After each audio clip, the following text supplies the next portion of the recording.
عما يشركون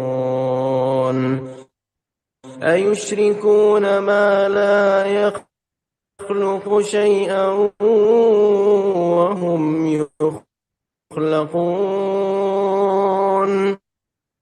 ولا يستطيعون لهم نصرا ولا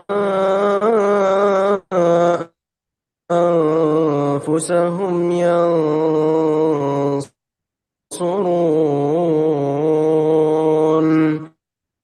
وإن تدعوهم الهدى لا يتبعوكم سواء عليكم أدعوتموهم أم أنتم صامتون إن الذين تدعون من دون الله عباد أمثالكم فادعوهم فليستجيبوا لكم إن كنتم صادقين ألهم أرجل يمشون بها أم لهم أيدي يبطشون بها أم لهم أعين يبصرون بها أم لهم آذان يسمعون بها قل ادعوا شركاءكم ثم كيدون فلا تنظرون إن وليي الله الذي نزل الكتاب وهو يتولى الصالحين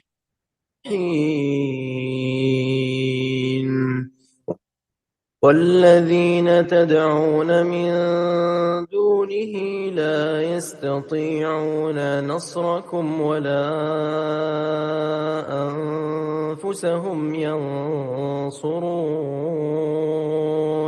وإن تدعوهم إلى الهدى لا يسمعوا وتراهم ينظرون إليك وهم لا يبصرون خذ العفو وأمر بالعرف وأعرض عن الجاهلين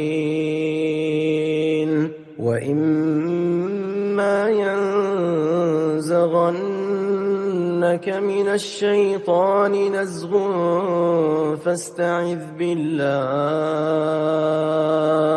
إنه سميع عليم إن الذين اتقوا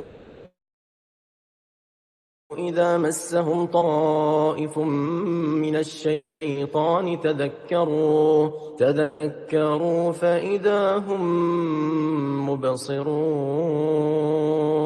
وإخوانهم يمدونهم في الغي ثم لا يقصرون وإذا لم تأتهم بآية قالوا لولا اجتبيتها قل إنما أتبع ما يوحى إلي من ربي هذا بصائر من ربكم وهدى ورحمة لقوم يؤمنون وإذا قرئ القرآن فاستمعوا له وأنصتوا لعلكم ترحمون واذكر ربك في نفسك نفسك تضرعا وخيفة ودون الجهر من القول بالغدو.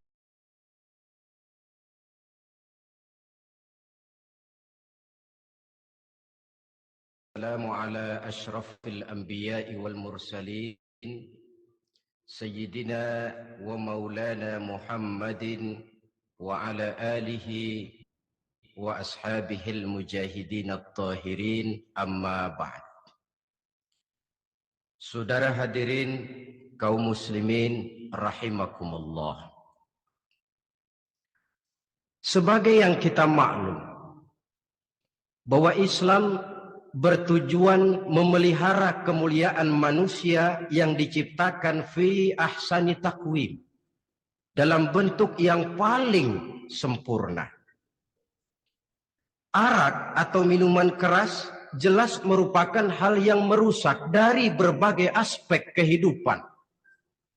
Entah kesehatan tubuh, entah pertumbuhan akal, ketentraman rumah tangga, ketentraman masyarakat, bangsa dan negara. Cobalah sejenak kita adakan penyelidikan. Kalau masuk kita ke dalam penjara, melihat sel-sel di sana, berapa banyak yang mendekam di sel karena urusan minuman keras. Masuk kita ke rumah sakit, berapa banyak yang dirawat akibat minuman keras, akibat stres yang dialaminya. Berapa banyak rumah tangga berantakan, berapa banyak pembunuhan terjadi, pemerkosaan terjadi akibat daripada minuman keras ini.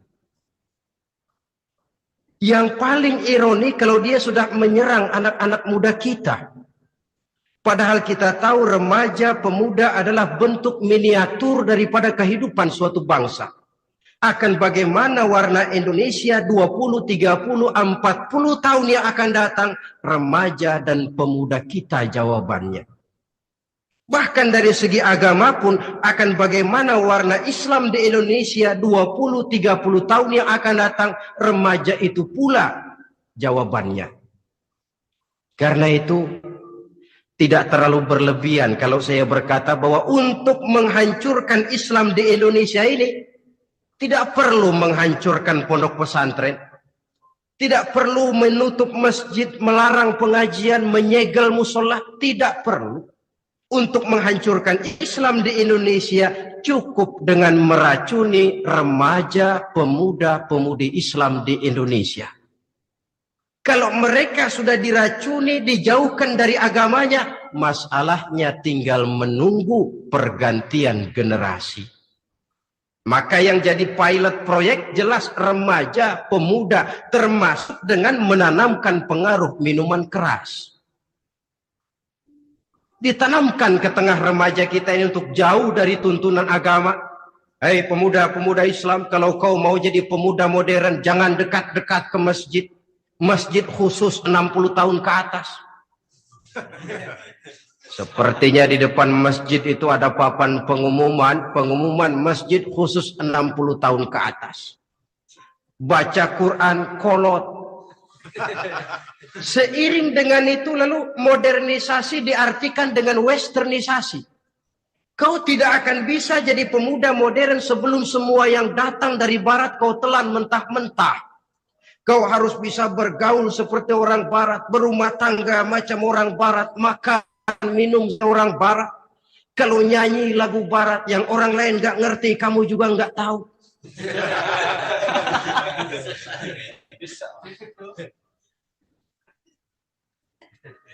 Anutlah itu free love yang pada gilirannya akan mengarah kepada free sex alias samenleven. Isaplah itu ganja, morfin, narkotik. Jikalau sudah terlena kita dengan itu, maka kehancuran suatu bangsa sesungguhnya sudah dimulai. Penyakit minuman keras ini bukan cuma penyakit zaman ini.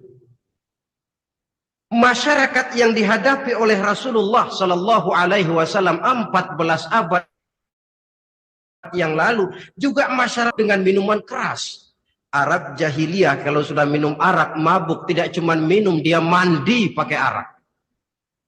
Sistem pendidikan yang disampaikan Islam bijaksana. Mula-mula diberikan gambaran bahwa arak itu walaupun ada manfaatnya tapi ada bahayanya, dan bahayanya jauh lebih besar daripada manfaatnya. Tahap kedua diberikan pesan jangan mendekati sholat dalam keadaan mabuk. Padahal sholat 1 hari 1 malam 5 kali, artinya makin jauh saja dia dari arak itu. Pada saat kondisi iman sudah memungkinkan, barulah turun vonis bahwa arak itu najis, perbuatan setan, jauhi. Yang ironi yang saya katakan tadi, racun mereknya madu. Kadang-kadang kita dibuai dengan iklan yang tidak mendidik. Saya pernah lihat ada iklan misalnya, Anda ingin modern, majulah bersama minuman ini. Atau minuman ini lambang pergaulan dunia yang maju. Modern diukur dari minuman. Yang jadi korban akhirnya remaja dan pemuda-pemudi kita. Saya teringat satu analisa dari Rasulullah Sallallahu Alaihi Wasallam. Beliau bersabda, Inna min asyratis sa'ah. Sesungguhnya di antara tanda-tanda kiamat. Apa kiamat itu? Dalam arti yang umum, kiamat itu saat di mana alam ini hancur, bumi gempa, air laut tumpah ke darat, gunung meletus, planet-planet bertabrakan, lalu semua yang bernama hidup mati. Itu kiamat beneran. Saya nggak mau cerita kiamat beneran, sebab saya sendiri nggak kepengen ngalamin. Yang sering kita ngalami ini kiamat kecil-kecilan, kiamat mini. Apa kiamat mini itu? Hancurnya sendi-sendi kehidupan sosial. Maksiat merajalela, munkarat menjadi-jadi. Yang ma'ruf dianggap munkar, yang munkar malah menjadi ma'ruf. Yang salah disanjung-sanjung, yang benar dicaci maki. Tuntunan dianggap tontonan, tontonan malah jadi tuntunan. Kan kiamat kalau sudah begitu. Penjungkiran nilai. Kenapa hal semacam ini bisa terjadi? Penyebabnya kata Nabi, pertama ayyurfa'al ilmu. Ilmu diangkat oleh Allah. Bagaimana cara Allah mengangkat ilmu dan apa maksudnya itu? Allah mengangkat ilmu itu, saudara, caranya pertama dengan mewafatkan ulama. Makin banyak ulama wafat, makin banyak ilmu ditarik. Yang kedua, kurangnya minat orang untuk belajar agama. Kalau sudah klop macam itu, artinya agama sudah disudutkan ke pojok-pojok kehidupan. Agama cuma sekedar tinggal dekorasi. Agama cuma seminar, cuma kongres, cuma muktamar. Tapi bahwa agama merupakan realita dalam kehidupan, itu tidak pernah terwujud. Kalau ulama sudah tiada, minat orang belajar agama berkurang, maka ajaran Allah tidak lagi didengungkan orang. Dikala itu, wa yudharal jahlu, akan muncullah kebodohan. Nampak kebodohan di mana-mana. Muncul permissive society, masyarakat yang merasa boleh hidup dengan kaedah serba boleh. Tidak ada halal, tidak ada haram. Tidak ada hak, tidak ada batil, semuanya serba boleh. Kalau sudah begitu kondisi masyarakat, terjadilah apa yang dianalisa oleh Nabi. Dikala itu, wayab suazina, zina dikerjakan berterang-terangan. Orang sudah tidak punya malu. Hidupnya sudah pakai prinsip punya kuping, kuping kebo. Punya muka, muka tembok. Punya kulit, kulit adak. Kalau juga dikasih tahu, malu dong kau tinggal serumah belum nikah. Malu sama siapa? Masyarakat. Allah, masyarakat cuek aja.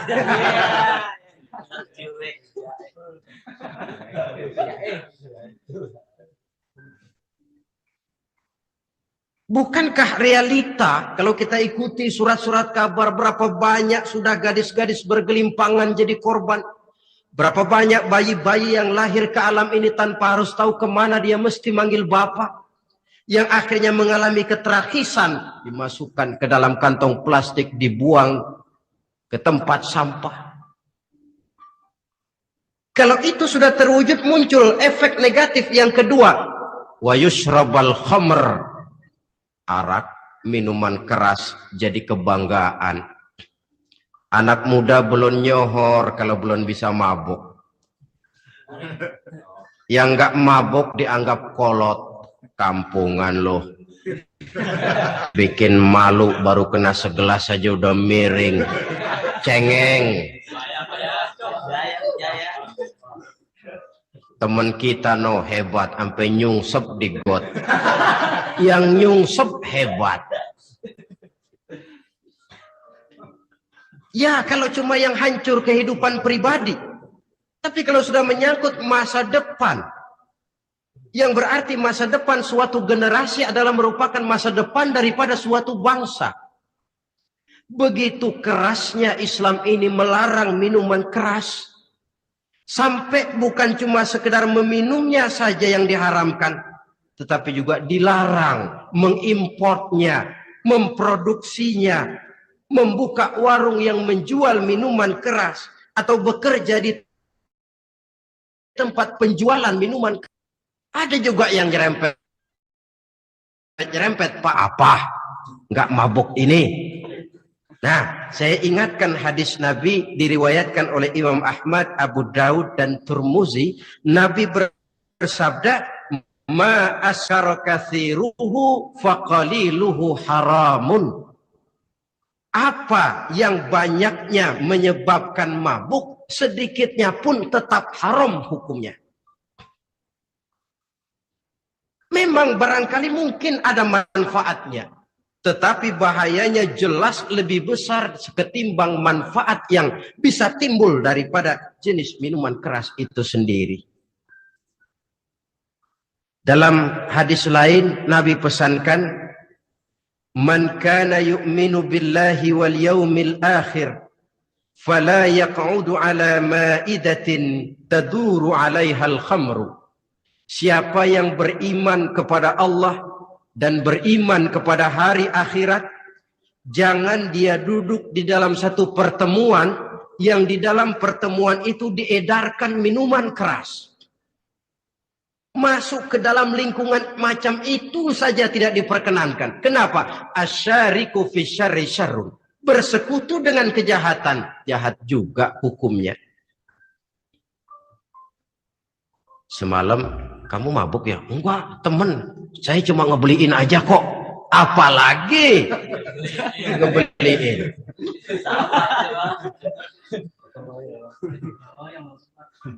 Sebab apa?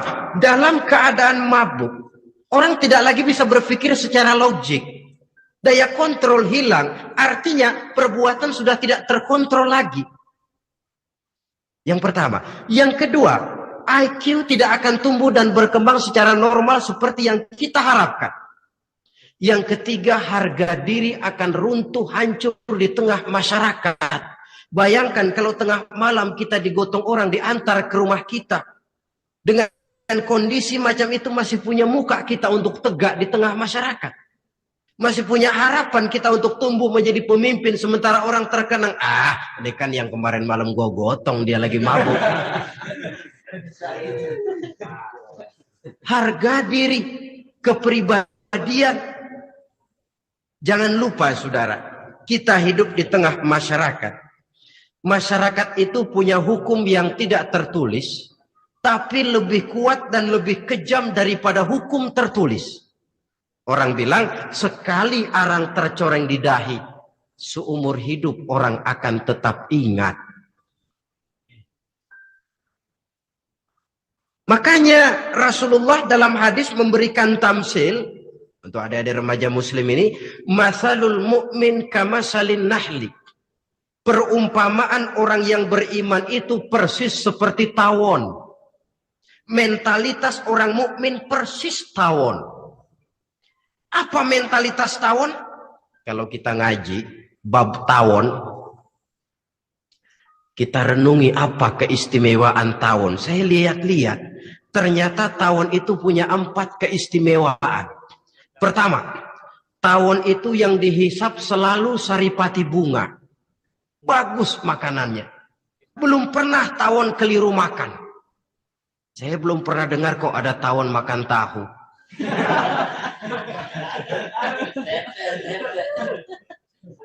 Yang dimakan selalu saripati bunga. Artinya apa? Orang mukmin perutnya itu perut selektif. Yang dimakan yang baik-baik, yang diminum yang baik-baik. Yang baik menurut agama itu adalah yang halal, thayyibat. Perutnya selektif, bukan perut asbak. Kalau asbab puntung apa saja masuk ke dalamnya. Tapi mukmin perutnya ini selektif. Daging kambing masuk, tahu masuk, kangkung masuk, kodok minggir. Air kelapa minum, kopi minum. Tapi kalau sudah berbau minum keras, minggir. Sebab apa? Makanan dan minuman yang kita masukkan ke dalam perut besar ini akan digiling dalam perut besar, akan melahirkan energi, menggerakkan sel-sel pembuluh saraf. Kalau makanan dan minuman itu terdiri dari yang haram, energi yang ditimbulkan olehnya energi yang haram, mempengaruhi sel-sel pembuluh saraf. Orang akan cenderung berpikir yang haram kalau terlalu sering memakan makanan haram. Kalau sudah berpikir kepada yang haram, perbuatan pun akan mengarah kepada yang haram juga. Contoh kecil aja dah, ada nggak maling majelis taklim? Karena yang dimakan lebih banyak yang haram, yang dipikir paling-paling nanti malam rumah siap dia. Sudah mengarah ke sana.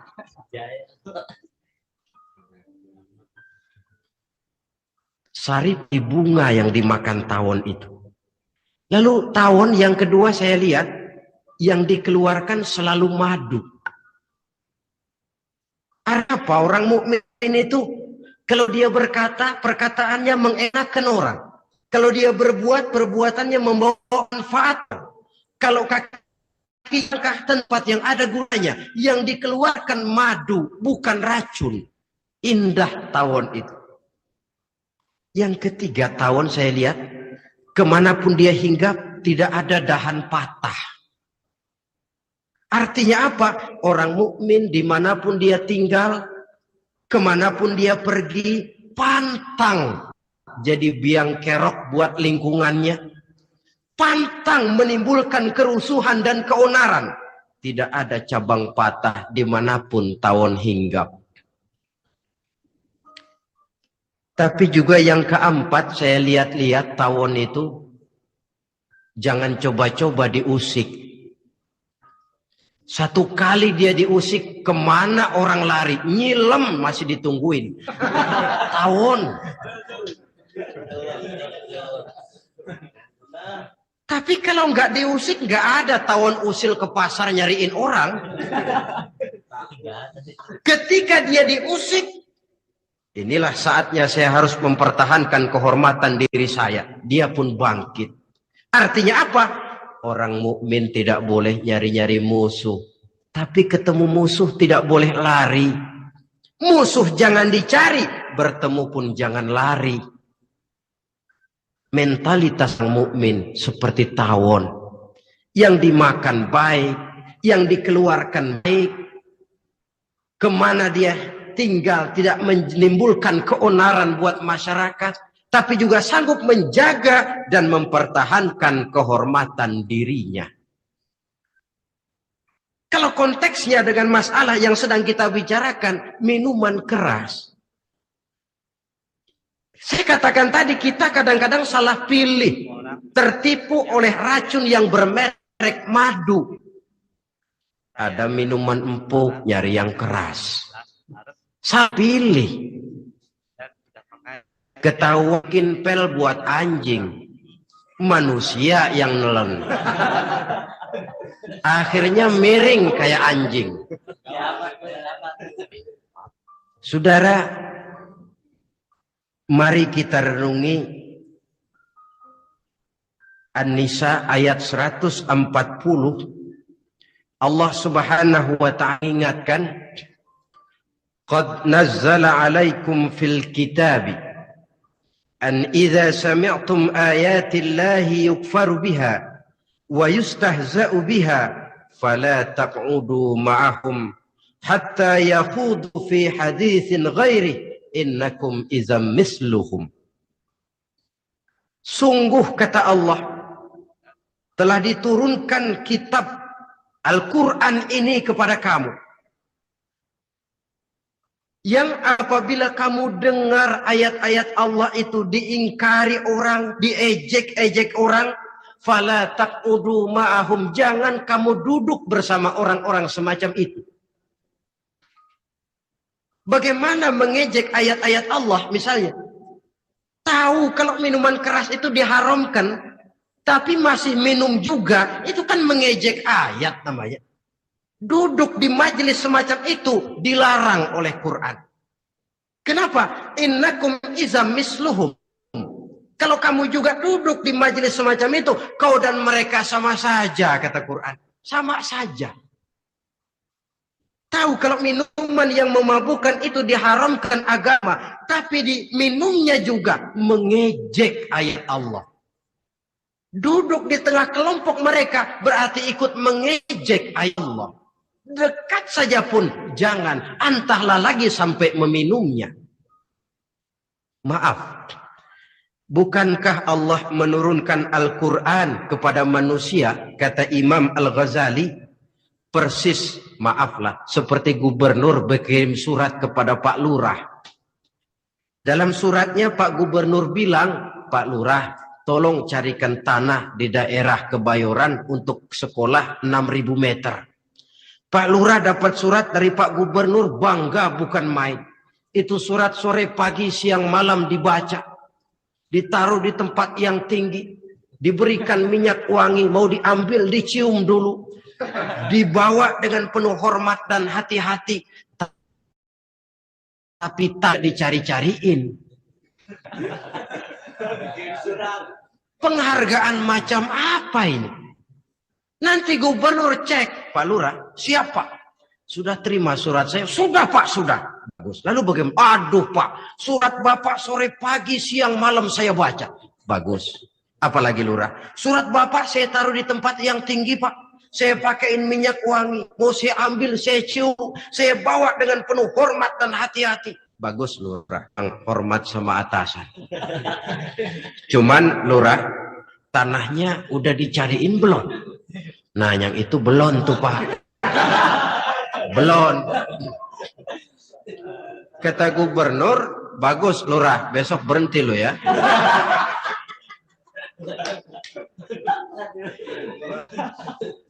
Membacanya memang penting, al-muta'abbad bitilawatihi, beribadah dari sebab membacanya. Tapi setelah kita baca, kita tahu isinya, what next? Mau apa kita dengan isinya itu? Jangan yang kita baca kita injak-injak.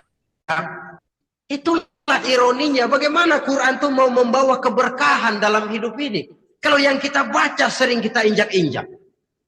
Dalam kehidupan kita baca ayat wa ahallallahu al-bai'a wa harrama riba. Allah halalkan jual beli, Allah haramkan riba, tapi renten ditelan terus.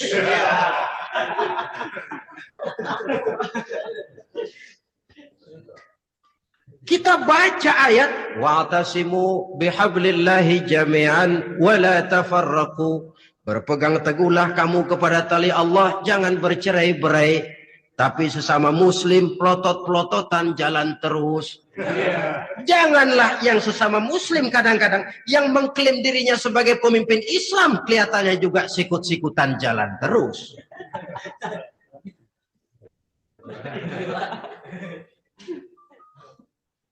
Sehingga tidak heran kalau orang bilang di bawah ngamalin ayat kursi sudah sampai di atas ayat hilang, tinggal kursi saja yang diamalin.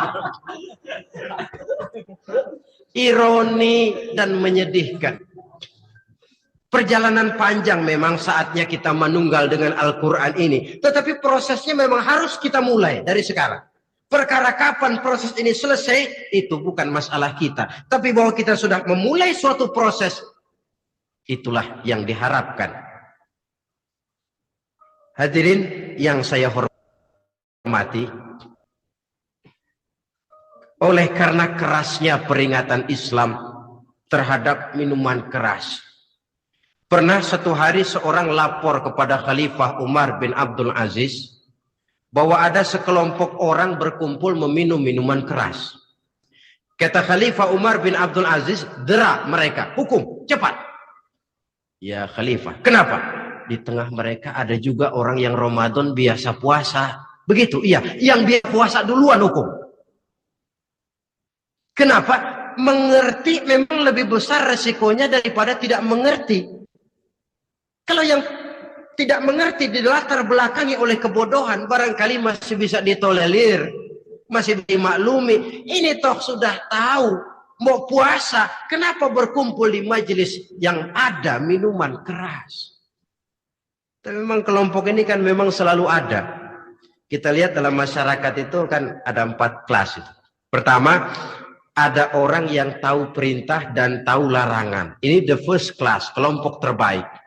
Perintah tahu dia kerjakan, larangan tahu dia jauhi. Ini orang terbaik. Yang kedua, ada orang tahu perintah tapi tidak tahu larangan.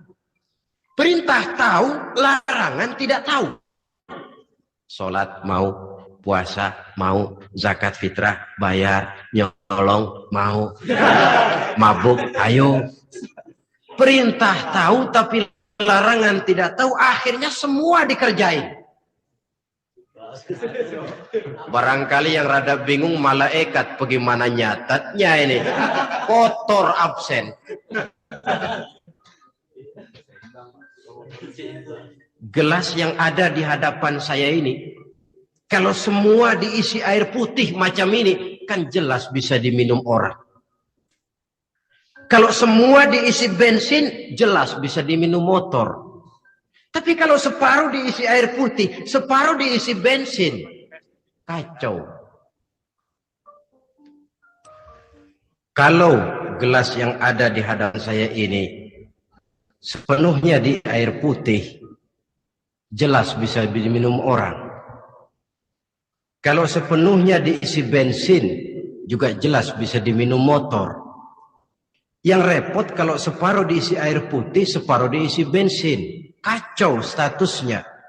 Orang minum mabuk, motor minum pun mogok. Dijual juga tidak laku barang campuran. Inilah makna pernyataan Allah, wala talbisul haqqa bil batil. Jangan kamu campur adukan antara yang hak dan yang batil. Perintah dikerjakan, larangan pun dikerjakan juga. Kelompok ketiga, ada pula manusia yang tahu larangan tapi tidak tahu perintah. Larangan tahu tapi perintah tidak tahu. Jahat sama tetangga tidak, mencuri tidak, mabuk tidak, zina tidak, sholat tidak, puasa tidak, polos. Semua serba tidak. Dan yang terakhir, kelompok keempat, entah tidak tahu, larangan pun tidak tahu. Ini masuk kelompok makhluk gratis. Misalnya kambing, ayam, kerbau, itu kan makhluk-makhluk yang memang perintah tidak tahu, pun larangan juga tidak tahu. Nah, dalam hubungannya dengan ini, saya mengajak, marilah kita berusaha sekuat mungkin menjauhkan diri dari minuman keras yang jelas bahayanya dengan tidak jauh dari bimbingan agama. Hadirin kaum muslimin rahimakumullah. Kawan seiring dan sejalan dari minuman keras, judi namanya. Saudara kembar barangkali. Yang satu sering menimbulkan yang lain, tetapi bukan tak jarang keduanya berjalan berdampingan. Posisi judi dan ari dalam Quran sama bahayanya. Apa sebab? Mentalitas judi adalah mentalitas sirkeless, lingkaran setan. Artinya, yang menang biasanya ketagihan, yang kalah biasanya penasaran. Ini yang menyebabkan orang tidak mau berhenti. Kalau dia menang, dia ingin mencoba untuk menang dalam jumlah yang jauh lebih besar lagi.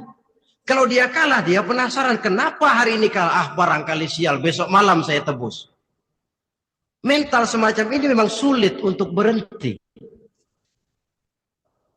Kenapa judi diharamkan dalam Islam? Pertama, seorang muslim di dalam berusaha mencari harta, dia harus mengikuti sunnatullah. Kata kita orang muslim, hukum alam kata orang sekarang, natural of law bahasa kerennya. Berusaha menurut hukum kausal, memasuki rumah dari pintunya, menunggu suatu akibat dari sebab yang kita lakukan. Bahwa kalau begini mesti begitu. Karena kita memang terikat oleh permainan yang disebut hukum alam ini. Hidup bukan undian, jangan mengharap untung besar tanpa mau peras keringat. Satu pagi Khalifah Umar bin Khattab radhiyallahu an masuk ke masjid. Beliau lihat ada orang sedang berdoa khusyuk betul. Ditunggunya 2 menit, 3 menit, sampai 10 menit lebih belum juga selesai. Agak lama orang itu berdoa. Selesai berdoa, dihampiri orang itu oleh Sayyidina Umar. Beliau tanya, saudara, lagi apa tadi itu? Berdoa ya Khalifah. Minta kepada Allah? Tentu. Minta apa kamu? Minta rezeki. Sudah lama? Dari tadi habis sembahyang subuh. Dapat? Belum. Ya memang kata Sayyidina Umar, inna sama la tumtiru zahaban wala fiddatan. Langit itu tidak mungkin akan menghujankan emas, tidak mungkin pula menghujankan perak. Jadi orang dilarang duduk bermalas-malas menunggu keajaiban yang datang dari langit. Karena memang hidup ini bukan undian. Jadi jangan mengharap untung besar tanpa mau peras keringat. Di dalam berusaha kita terikat oleh sunnatullah. Kalau begini sebab penyebabnya, akan begini akibat yang ditimbulkannya. Yang kedua, Islam menjadikan harta manusia itu sebagai benda berharga yang dilindungi. Mengambilnya dengan judi termasuk memakan harta orang lain dengan cara yang batil. Yang ketiga, judi itu sendiri dapat menimbulkan permusuhan dan pertentangan antara para pemain itu sendiri. Meskipun kelihatannya kompak duduk dalam satu meja yang saling berhadap-hadapan, kelihatannya pasrah, tetapi kan itu cuma kulit permukaan. Batinnya bagaimanapun juga yang kalah itu tetap mendendam. Sedangkan yang kalah di samping mendendam juga mengomel, mencaci mungkin ya lawan bermainnya, ya mungkin juga dirinya sendiri. Keempat, judi merusak aktivitas hidup, membuat orang membuang waktu dengan tidak terasa, dan yang pada gilirannya melupakan orang kepada tanggung jawab.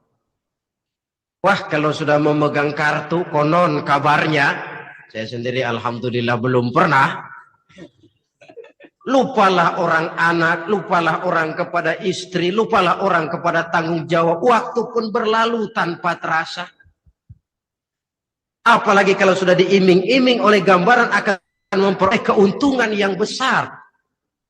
Termasuk di dalam judi itu undian, apapun namanya.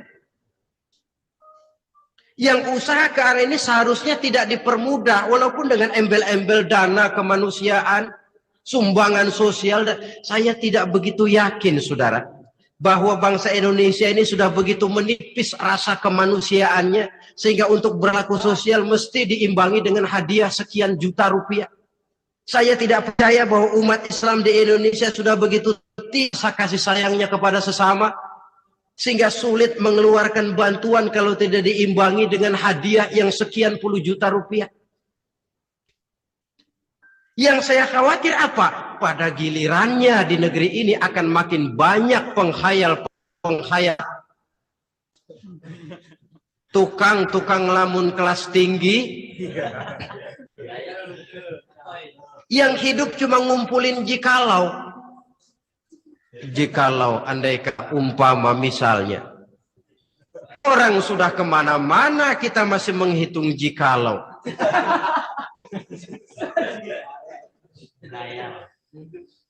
Orang boleh saja mengharap burung terbang tinggi, tapi punai di tangan jangan dulu dilepas. Artinya idealisme silahkan terbang setinggi langit, tapi kaki harus tetap berpijak di alam realita.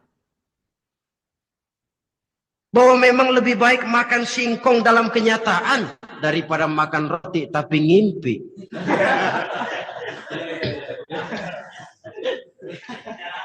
Kadang anaknya menangis, Pak minta jajan, ada uang 200 rupiah. Sudahlah sabar, kau jangan jajan, nanti bapak beliin kalau tembus 100 juta nih.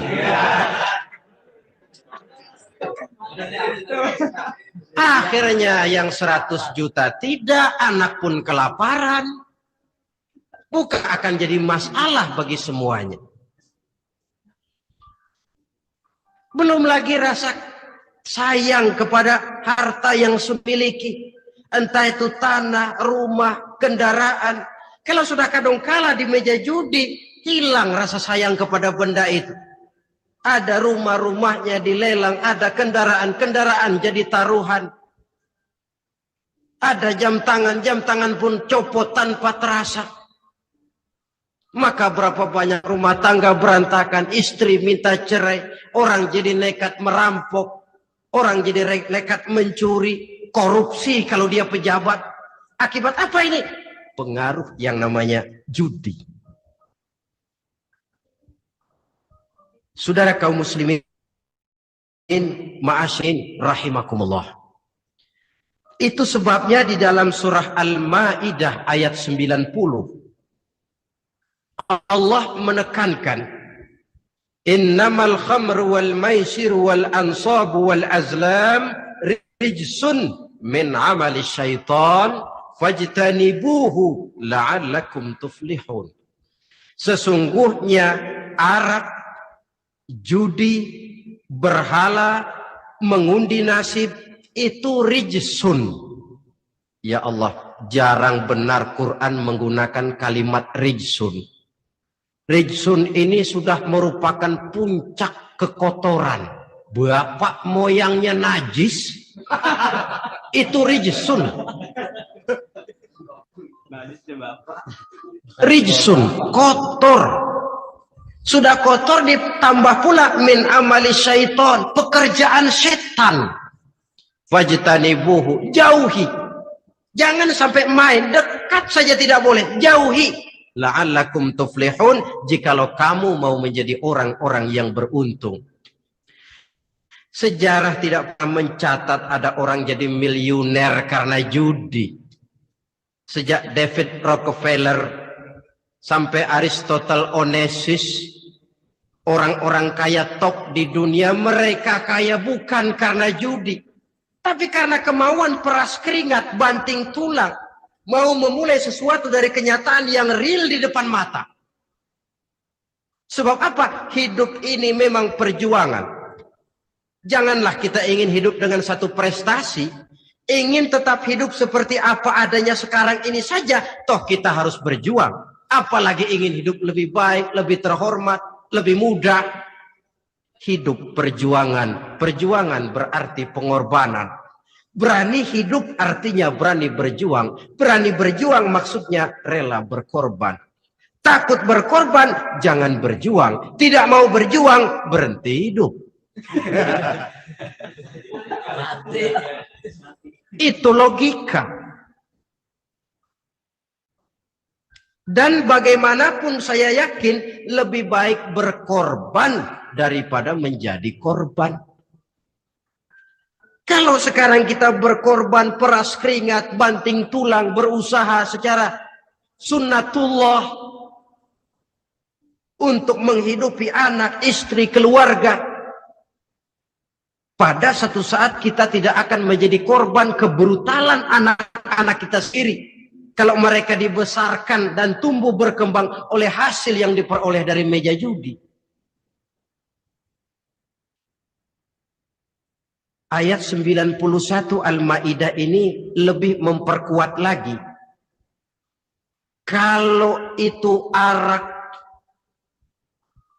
judi, berhala, mengundi nasib adalah perbuatan setan, sebenarnya setan mau apa sih? Ayat 91 menegaskan, innama yuridu syaitanu ayyuqi'a bainakumul adawata wal baghdha'a fil khamri wal maisir. Yang dimaui setan itu tidak lain supaya dengan arak dan dengan judi timbul rasa permusuhan, sikap memusuhi, saling marah di antara kamu. Coba, biasanya dalam meja judi sudah loyo, waktu juga sudah berlarut-larut. Yang menang mau berhenti, apa yang kata yang kalah? Berhenti dah, gue wacok loh. Enak bener, gue lagi kalah, lo berhenti. Coba, kira-kira kapan akan selesai permainan? Akan timbul permusuhan, akan timbul rasa dendam kesumat yang ditanamkan oleh setan. Karena memang baik arak, baik judi, baik berhala, baik mengundi nasib, itu semua permainan-permainan setan yang diberikan kepada kita untuk kita ikut andil bermain di dalamnya. Tatkala kita ikut terkena jerat setan, tertawalah mereka. Kenapa? Oh, makin banyak teman saya di neraka. Maaf, setan itu kan sudah tahu vonisnya. Ketika dulu dedengkotnya yang namanya iblis terusir dari surga, itu bikin semacam perjanjian dengan Allah. Tuhan, kenapa iblis? Gara-gara Adam saya terusir dari surga. Maka sejak saat ini Adam dan seluruh keturunannya adalah musuh bebuyutan saya. Saya akan gelincirkan mereka dari jalan. Silahkan iblis, goda mereka, tapi kau tidak akan mungkin bisa menggoda mereka kalau hamba-hambaku itu menjadi hamba yang ikhlas. Hanya hambaku yang ikhlas yang tidak mungkin kamu goda, yang lain barangkali bisa. Sejak saat itulah iblis memproklamirkan permusuhan, dan dia sudah tahu betul vonisnya neraka. Tugas dia sekarang bagaimana mengumpulkan teman sebanyak-banyaknya ke dalam neraka. Hamba Allah saja yang tidak tergelincir kepada minuman keras dan judi. Hamba Allah yang ikhlas itu bagaimana? Yang ikhlas menjadi hamba Allah dalam arti kata dan perbuatannya memang mencerminkan bahwa dia hamba Allah. Maaf, zaman sekarang ini kan banyak orang cuma berkata saya hamba Allah mulutnya, tapi perbuatannya membuktikan dia hamba setan, hamba dunia, hamba harta, budak jabatan, budak nafsu, tidak sesuai antara ucapan dan perbuatan. Sebab itu kata-kata hamba Allah kalau keluar dari mulut manusia itu murah, soalnya ngaku siapapun bisa, tapi diakui atau tidak, ini yang kita belum tahu. Ada juga orang berdalih, saya akan masang kalau dapat nanti mau nyumbang masjid. Barangkali aja kalau nyumbang masjid disoriin dikit sama Tuhan.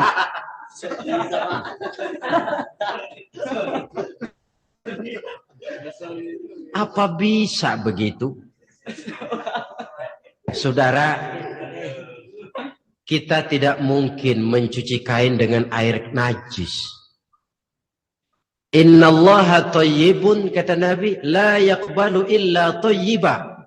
Allah itu baik dan hanya menerima yang baik. Bahwa dalam Islam tujuan yang baik harus dicapai dengan prosedur yang baik. Bahwa niat menyumbang masjid bagus, tapi hasil daripada judi atau undian tidak akan menyampaikan kita kepada tujuan itu. Tidak boleh mencuri kain walaupun niatnya untuk sholat. Kalau nyolong kain niatnya buat sembahyang, dimaafin kali. Walaupun sholatnya sah, mencuri kainnya tetap saja dosa. Islam tidak menghalalkan segala cara untuk mencapai suatu tujuan. Bahwa tujuan yang baik harus dicapai dengan cara yang baik juga. Dan penyakit judi ini juga bukan penyakit baru. Sejak dulu. Masa jahiliyah judi mereka, saya kira kalau Las Vegas, kota judi Amerika saja barangkali masih kalah dengan cara judi jahiliyah dulu. Mereka kalau sudah judi itu uang. Habis uang, ada punya tanah pasang, taruhan. Habis tanah, ada rumahnya dipasang. Apalagi yang ada? Ternak unta dipertaruhkan. Harta habis, rumah ludes, kebun binasa, ada istri juga dipasangin. Judi.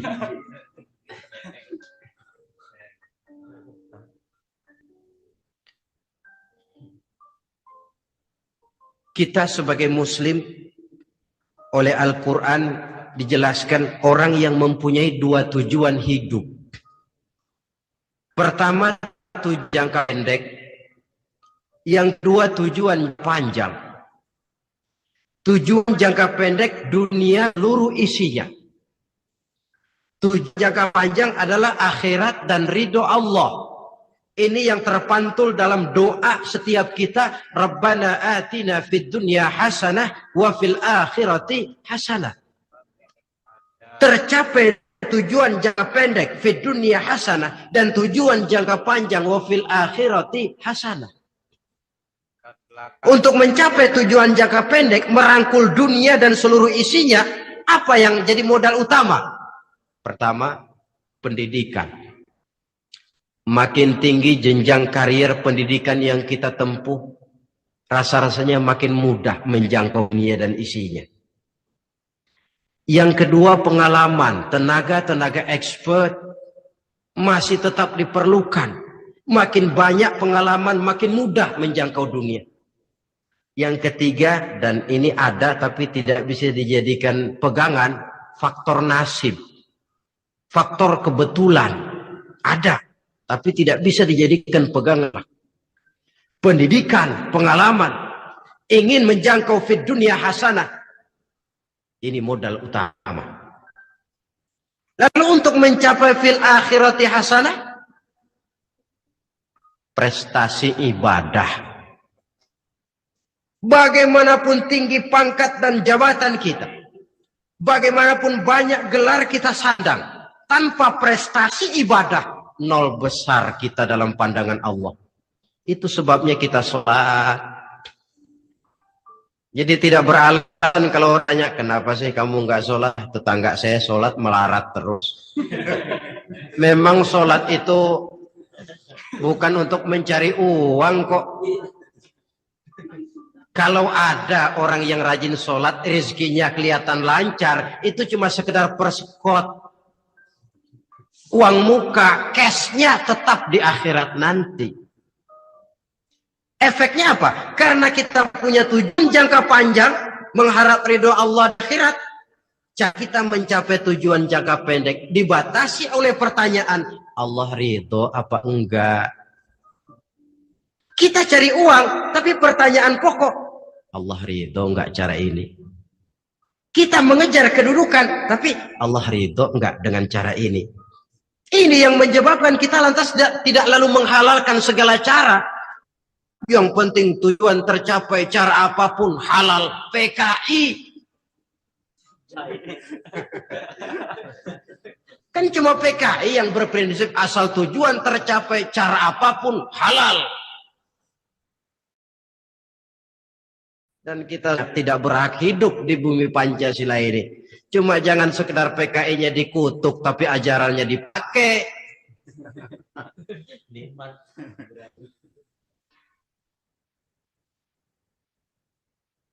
Nah, untuk mencapai dua tujuan ini, Islam mengajarkan sistem keseimbangan. Sehingga Nabi sabdakan, "I'mal li dunyaka ka'annaka ta'ishu abada, wa'mal li akhiratika ka'annaka tamutu ghada."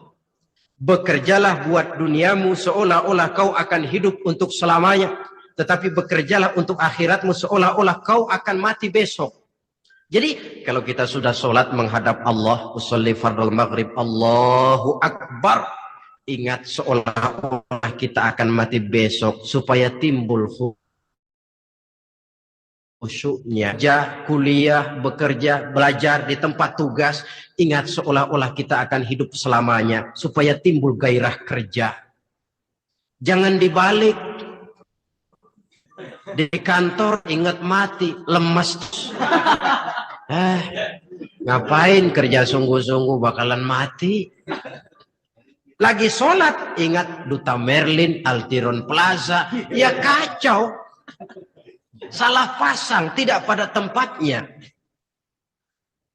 Untuk mencapai fid dunya hasanah ini, Islam mengajarkan tempuh jalur yang mengikuti sunnatullah. Itu yang dihargai oleh agama. Kat oleh hukum kausal, bahwa kalau ini yang saya usahakan, hasilnya akan begini. Perkara nanti hasil tidak seperti yang kita harapkan, baik sangkalah kita kepada Allah. Sebab kita tidak tahu rahasia apa di belakang itu. Kadang orang mengeluh, habis saya rajin sholat, tapi rezeki seret, berhenti aja dah. Kita tidak tahu rahasia di belakang itu. Pernah, hadirin, satu hari seorang petani, dia selesai bekerja di ladang, istirahat. Dia tidur sebuah pohon beringin. Di sebelah pohon beringin itu ada pohon labu. Dia berpikir, kalau saya lihat-lihat Tuhan nggak adil katanya. Masa pohon